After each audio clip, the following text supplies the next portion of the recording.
Why work your abs? So there's many PTs, coaches that would say you don't have to do it. There's other coaches that say that you do.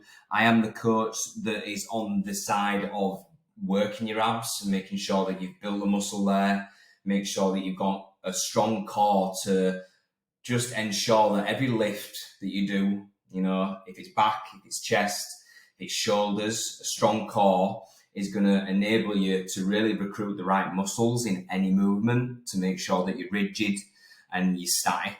But also the fact of being lean, looking well, and having an aesthetically pleasing look towards your physique as well. So the first slide, it's not just to look the part, but it's also there to help you with, your daily jobs and tasks throughout life. So picking objects up, that could be your nieces, your nephews, your child.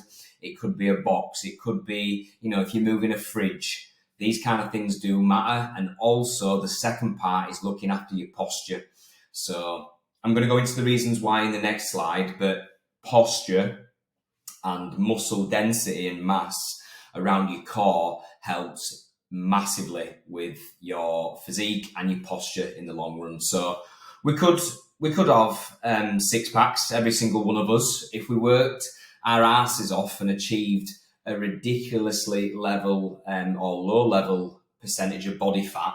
You would reveal the muscles, the six packs. You've got your general six pack, you've got your obliques and your intercostal muscles in between your ribs. If you got to a low percentage of body fat, you would reveal that. But most often than not, I'd say 70 to 80% of people just have too much body fat that hides the muscle. It's the same with going into a cut. If you are in this calorie deficit for long enough, you will achieve a six pack by the end of it, despite how small the muscles might be, etc. You've just got to, I think if you look at the bigger picture, if you sacrifice enough and get yourself to a stage where you do have a six pack, you can see that you've revealed it. Do you want to stay in that condition? Do you want to go into a bulk? I think it's quite, it's interesting to test the mind and get to that position. So that's my take on the way of getting a six pack and testing your body basically. So the reasons why we should strengthen our core.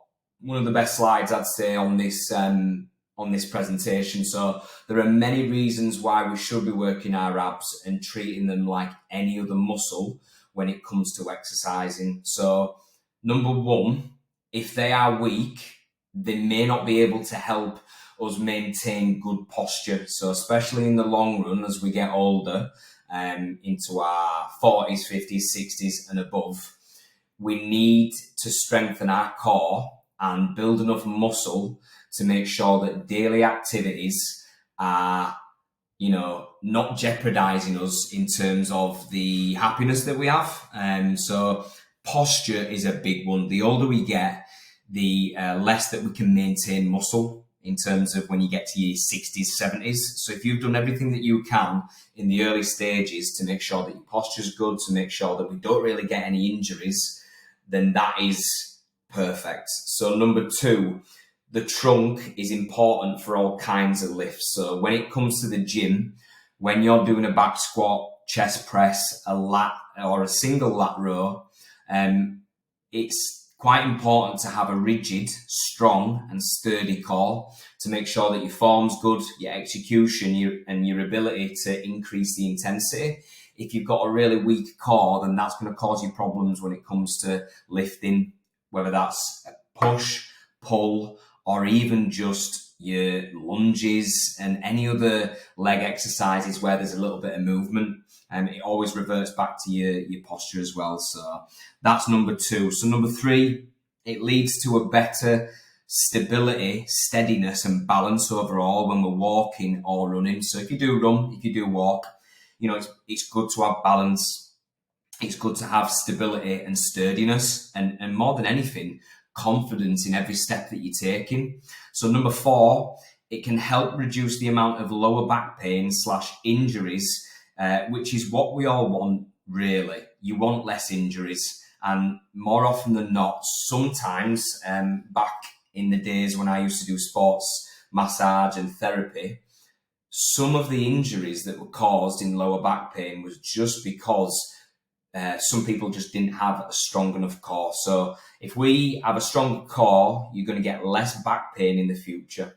And finally, number 5, when you do eventually achieve a six-pack, it's aesthetically pleasing to see, and the confidence you can gain is huge. So being on holiday, for example, after a successful cut, after a successful calorie deficit, and you're at your lowest percentage of body fat and in the best condition of your life, having that six-pack is an achievement in itself, and that is where your confidence is going to gain. So a lot of points there to think about, but they all benefit you in many ways. When you're lifting, when you're in the gym, your posture when it comes to older age, running, walking, your steadiness, your stability, but also your confidence in terms of if you have a six-pack, you're going to feel good as well. So how to achieve a six-pack? A question I get asked quite a lot. And it's very simple once you get your head around calories in vs calories out. And I've got some videos that I'll be going through to show you in terms of the intensity, how to work your abs, and the tempo that you should be working at. But if you truly want a full-blown six-pack, you need to put your body through a calorie deficit for long enough to then achieve this. So this means you will burn more calories on the outside, moving, walking, doing your workouts, strength and conditioning, than what you eat. So burn more calories than what you are eating. So if you continue this process, but make sure that you're eating enough protein to feed your muscles and help you repair, you are going to get a six-pack, day in, day out, week in, week out, month in, month out. If you continue a calorie deficit over time, you will achieve a six-pack no matter what. If the science is there and it's proven. So calories in vs calories out is the only way you will eventually have a six-pack.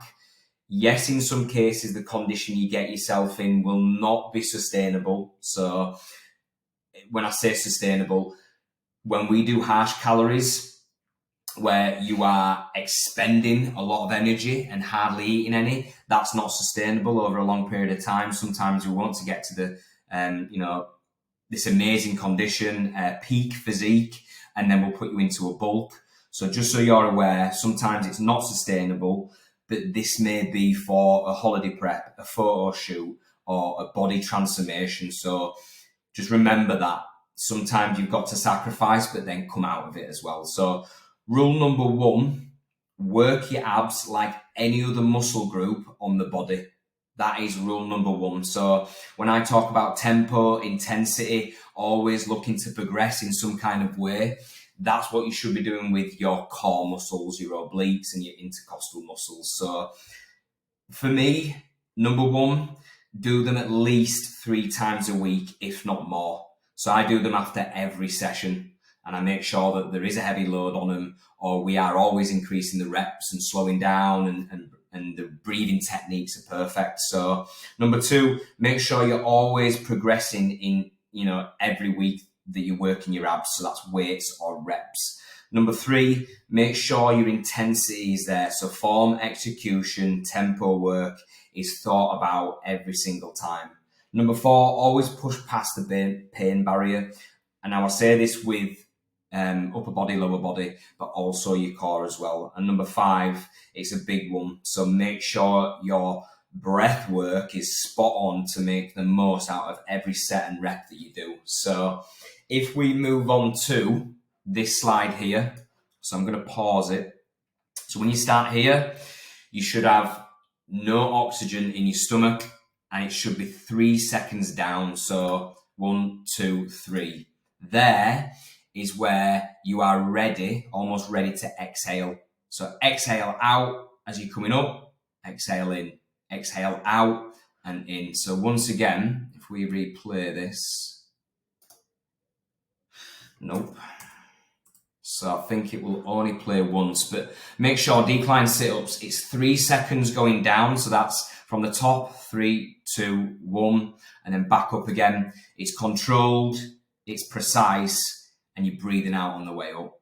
So the next one is knee raises. So same again. As you are coming up with your knees, you're breathing out. Controlled, sturdy. So yeah, breathe out now. Breathe in and then breathe out. So that's knee raises. Russian twists. It should play when it's ready. But Russian twist is quite a good one. So you're working your obliques and your intercostal muscles, but also your abs. Make sure you're leaning back ever so slightly and you're giving it your all again. And then the last one, I think, is leg raises. If we move on to that. So yeah, point your toes. It's controlled. You're same again, sturdy upper body, and you're contracting your core as much as possible. So that should be the last slide for your core. Hope you've enjoyed it. Same again. If you do have any questions, drop me a message and I'll help you adapt, overcome and progress in any way whatsoever when it comes to core work, but also progressing in other areas as well. So yeah, just drop me a message.